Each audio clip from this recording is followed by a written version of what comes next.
मंत्रिमंडळ विस्ताराच्या हालचालींना सध्या वेग आलाय। अजित पवार, प्रफुल्ल पटेल आज दिल्लीमध्ये जाणार असल्याची अपडेट आहे।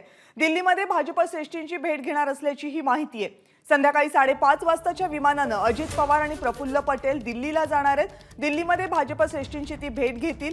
आठवड्यापेक्षा जास्त काळ उलटून गेला राष्ट्रवादी काँग्रेसच्या 9 मंत्र्यांचा शपथविधी होऊन खातेवाटप अद्याप झालेला नाहीये, तर दुसरीकडे मंत्रिमंडळ विस्ताराची अपेक्षा तीनही पक्षांकडून सध्या केली जाते आणि त्यामुळे या विस्ताराच्या संदर्भात काही महत्त्वाची चर्चा करण्यासाठी अजित पवार आणि प्रफुल्ल पटेल आज संध्याकाळी 5:30 वाजताच्या विमानानं दिल्लीसाठी रवाना होतील। दिल्लीमध्ये ते भाजप श्रेष्ठींची भेट घेणार असल्याची माहिती आहे। मुद्दा असेल मंत्रिमंडळ विस्ताराचा आणि या भेटीच्या आयोजनामुळेच मंत्रिमंडळ विस्ताराच्या हालचालींना वेग आल्याच्या चर्चा सध्या राजकीय वर्तुळात सुरू आहेत। गेल्या आठवडाभरापासून राज्याच्या राजकीय वर्तुळामध्ये दोनच महत्त्वाचे प्रश्न विचारले जातात। एक म्हणजे ज्यांचा शपथविधी झालाय त्यांना खातेवाटप कधी होणार आणि दुसरा मंत्रिमंडळाचा विस्तार केव्हा होणार। तर बऱ्याचशा आमदारांची अशी मागणी आहे की मंत्रिमंडळाचा विस्तार झाल्याशिवाय खातेवाटप होऊ नये। मात्र विधिमंडळाचं पावसाळी अधिवेशन अगदी तोंडावर आहे, त्यामुळे या पावसाळी अधिवेशनाच्या अगोदर मंत्रिमंडळाचा विस्तार आणि खातेवाटप व्हावं अशी ही अपेक्षा व्यक्त केली जाते। अपडेट गणेश ठाकूर या भेटी संदर्भातले आपल्याला देतील। गणेश, कविता, एक या हालचालींना इतका वेग आलेला आहे की कोण कुठे कधी बैठक घेतं याबद्दलही आता गुप्तता वर्तवली जाते किंवा गुप्त बैठकाही घेतल्या जातात असं कळतंय।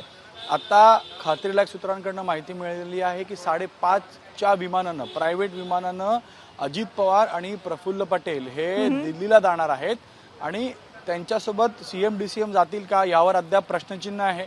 शक्यता आहे की देवेंद्र फडणवीस त्यांच्यासोबत जाऊ शकतात, मात्र जो मॅनिफेस्ट आला आहे फ्लाईटचा तो सध्या प्रफुल्ल पटेल आणि अजित पवार यांचा आहे। अच्छा, अजित पवार आणि प्रफुल्ल पटेल दिल्लीत जाऊन भाजपच्या पक्षश्रेष्ठींची भेटतील अशी चर्चा आहे। कारण काय तर खातेवाटप आणि मंत्रिमंडळ विस्तार, जसं आपण म्हणतोय की जी चर्चा आहे की या सरकारमध्ये सामील होण्याआधी इनफॉर्मल ज्या बैठका झाल्या त्या बैठकांमध्ये मंत्रिपद खात्यांसंदर्भातली चर्चा झाली होती आणि काही कमिटमेंट अजित पवार यांच्या गटाला केली गेली होती। मात्र शपथ घेतल्यानंतर ज्या प्रकारे खास करून शिवसेनेच्या गोट्यातनं अजित पवारच्या गटाला विरोध होतोय, अर्थ खात्यावर सगळं अडलेलं आहे, अर्थ खातं देऊ नका अशा प्रकारची चर्चा आहे किंवा जो विरोध केला गेला त्यामुळे मंत्रिमंडळ विस्तार लांबवलं गेलं असं कळतंय।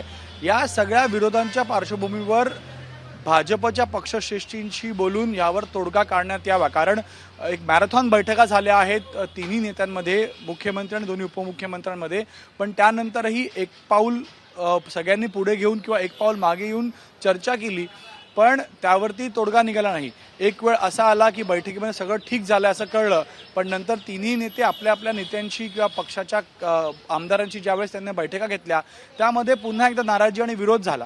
त्यामुळे पुन्हा बैठका काल रात्री घेऊन यावर तोडगा काढू किंवा यावर काहीतरी फायनल अग्रीमेंट होईल अशा प्रकारचं ज्यावेळेस चित्र निर्माण झालं, पण नंतर काहीतरी अडलंय आणि यासाठीच अजित पवार दिल्लीला जाऊन काहीतरी फायनल याच्यामध्ये अग्रीमेंट करून घ्यावा या प्रयत्नासाठी जात आहेत असं कळतंय। म्हणून 5:30ला गेल्यानंतर 7:30-8 वाजता दिल्लीत पोहोचल्यानंतर अजित पवार, प्रफुल्ल पटेल हे तिथं पक्षश्रेष्ठींची भेट घेतील आणि त्यानंतर काहीतरी मोठी हलचल महाराष्ट्रामध्ये पुन्हा पाहायला मिळेल। म्हणून आज जी शक्यता वर्तवली जात होती की आज संध्याकाळी राजभवनामध्ये शपथविधी सोहळा होईल किंवा खातेवाटप होईल, त्यावरती आता प्रश्नचिन्ह निर्माण झालेलं आहे। तयारी पूर्ण केली गेली आहे अशा प्रकारचे सूचना राजभवनाला दिल्याही गेल्या आहेत। मात्र ज्या अर्थी अजित पवार तिथे नसतील तर शपथविधी होणार का आणि नेमकं काय कुठे अडलेलं आहे याबद्दल आता उत्सुकता वाढली आहे। अजित पवारांचं दिल्ली जाणं निश्चितपणे दिल्लीमध्ये हा अंतिम निर्णय होईल, तिथून काहीतरी फॉर्म्युला निश्चित होऊन महाराष्ट्राला पाठवलं जाईल असं कळतंय। दुसरी महत्त्वाची बाब म्हणजे देवेंद्र फडणवीस सागर बंगल्यांमध्ये आपल्या मीटिंग्स घेत आहेत, मात्र मुख्यमंत्री एकनाथ शिंदे आज दिवसभराचा त्यांचा कार्यक्रम जो होता तो त्यांनी रद्द केलेला आहे। संध्याकाळी 6चा कार्यक्रम ठेवल्याचं बोललं जात आहे। काही वेळापूर्वी मुख्यमंत्री एकनाथ शिंदे हे MSRDC इथल्या कार्यालयामध्ये गेले, पण त्यानंतरपासूनच मुख्यमंत्री कुठे आहेत ह्याबद्दल प्रश्न निर्माण होतोय, कारण त्यांच्याबद्दल काही माहिती मिळू शकत नाहीये। म्हणून काय घडतंय, कोणाशी बैठक कुठे होतंय हे सांगणं आत्ताच्या घडीला खूप कठीण आहे।